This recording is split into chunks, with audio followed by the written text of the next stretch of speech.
কিছুদিনৰ পৰা বঙাইগাঁৱত বৃদ্ধি পাইছে মেলেৰিয়া ৰোগীৰ সংখ্যা আৰু জানুৱাৰী মাহৰ পৰা এতিয়ালৈকে যি মেলেৰিয়াৰ প্ৰকোপ আছে প্ৰকোপ বঙাইগাঁও জিলাত বৃদ্ধি পাইছে আৰু বঙাইগাঁও জিলাত মেলেৰিয়াৰ যিহেতু প্ৰকোপ বৃদ্ধি পাইছে ৰাইজে কি ধৰণে সজাগ হ'ব লাগে এই মুহূৰ্তলৈকে কোনো লোকৰ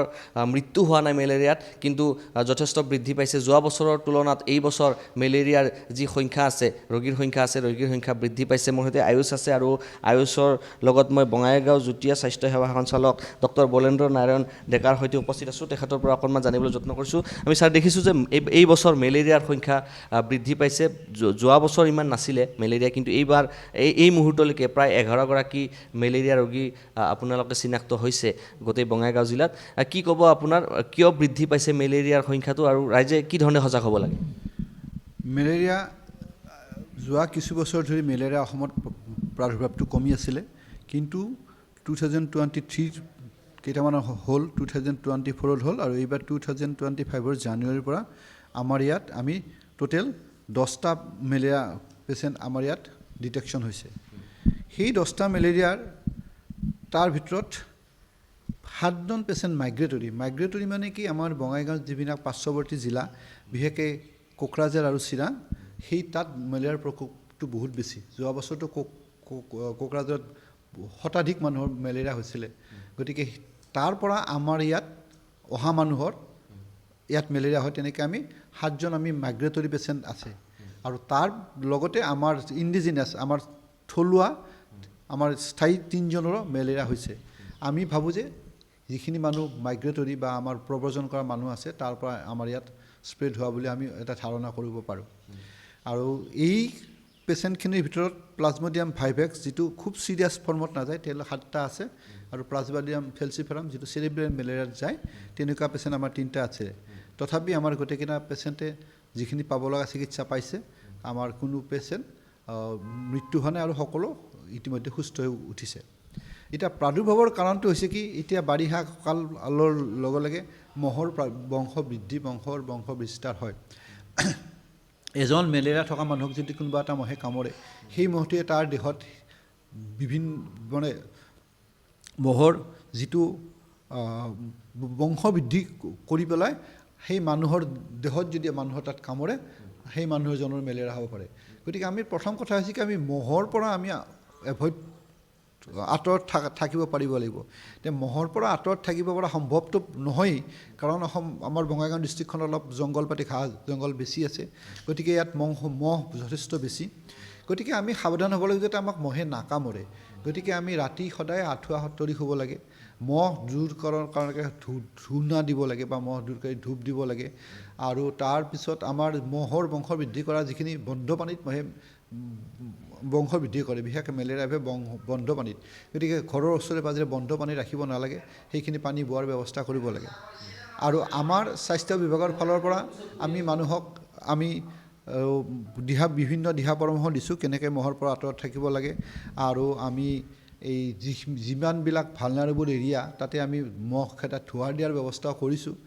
আৰু যোৱা বছৰ আমি কিছু সংখ্যক নলাত বঙাইগাঁও বিশেষকৈ টাউন এৰিয়াৰ নলাত আমি মহ ধ্বংসকাৰী মহ খোৱা মাছ কিছুমান আমি দিছোঁ এইবোৰো আমাৰ সেইবিলাক প্লেন আছে আমি সেইখিনি কৰিম আৰু মহৰ কামোৰৰ পৰা হাত সাৰিবৰ কাৰণে সন্ধ্যা সময়ত বিশেষকৈ মেলেৰিয়া মহে সন্ধ্যা সময়খিনিত আৰু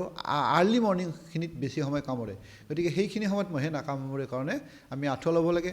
হাত দীঘল চলা পৰাপক্ষত পিন্ধি থাকিব লাগে সন্ধ্যা সময়খিনিত আৰু ৰাতিপুৱাৰ সময়খিনিত এইখিনি সাৱধানতা যদি থাকোঁ আমি কমাই ৰাখিম আমাৰ মেলেৰিয়া যিখিনি ৱাৰ্কাৰ আছে তেওঁলোকে ফিল্ডত কাম কৰি আছে কাৰোবাৰ জ্বৰ হোৱাৰ লগে লগে তেওঁলোকে নিজৰ এৰিয়াৰ আশাক খবৰ দিব প্ৰথম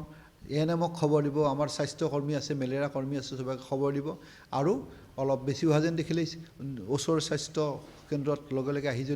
আহি এটলিষ্ট শ্লাইডখন টেষ্টটো পৰীক্ষা কৰে আমি গম পাম তেওঁ মেলেৰিয়া হয় নে নহয় গতিকে আমি এইখিনি দিহা পৰামৰ্শ মানুহক দিব লাগিব এয়া আছিলে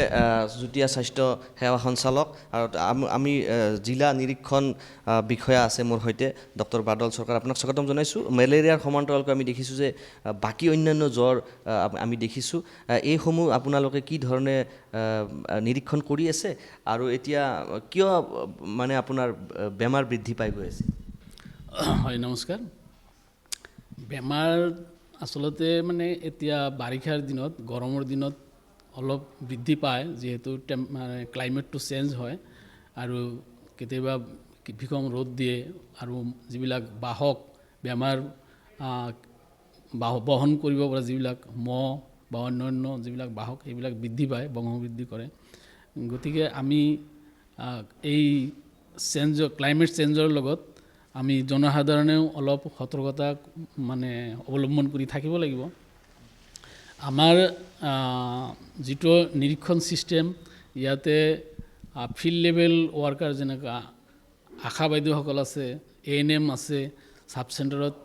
কমিউনিটি হেল্থ অফিচাৰ আছে, তেওঁলোকে চিণ্ড্ৰমিক মানে বেমাৰৰ বিভিন্ন ধৰণৰ মাৰাত্মক বেমাৰৰ যিবিলাক প্ৰাৰম্ভিক লক্ষণ সেই লক্ষণৰ ওপৰত ভিত্তি কৰি যিবিলাক বেমাৰ এপিডেমিক সৃষ্টি কৰে সেই বেমাৰবিলাক সদায় আমাক ডেইলি আমাৰ পৰ্টেলত ৰিপৰ্ট কৰে। গতিকে আমি সেইবিলাক এনালাইচিছ কৰি চাওঁ ফিল্ডত কেনেকুৱা ধৰণৰ লক্ষণযুক্ত বেমাৰ বেছি হৈছে না ঠিকেই আছে, ইউজুৱেল ট্ৰেণ্ডলৈ সোৱাইন ফ্লু পাইছে নেকি? সোৱাইন ফ্লুটো আচলতে আৰম্ভণিটো সোৱাইন ফ্লু বেমাৰটো আমাৰ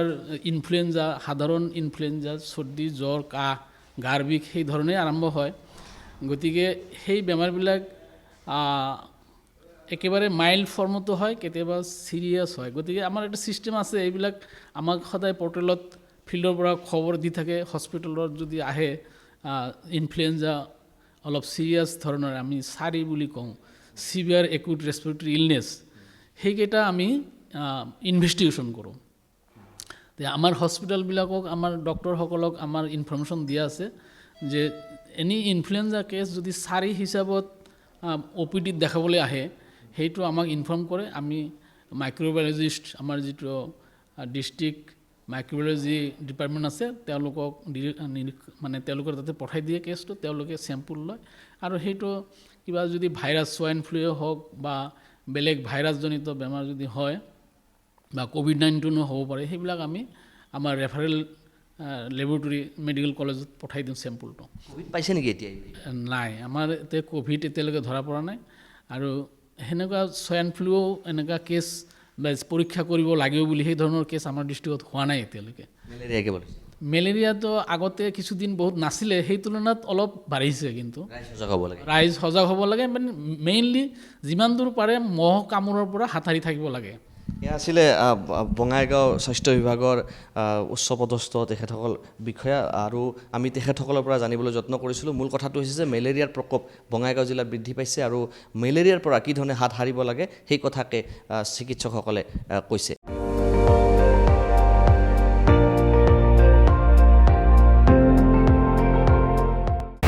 আপুনি চাই আছে ND24,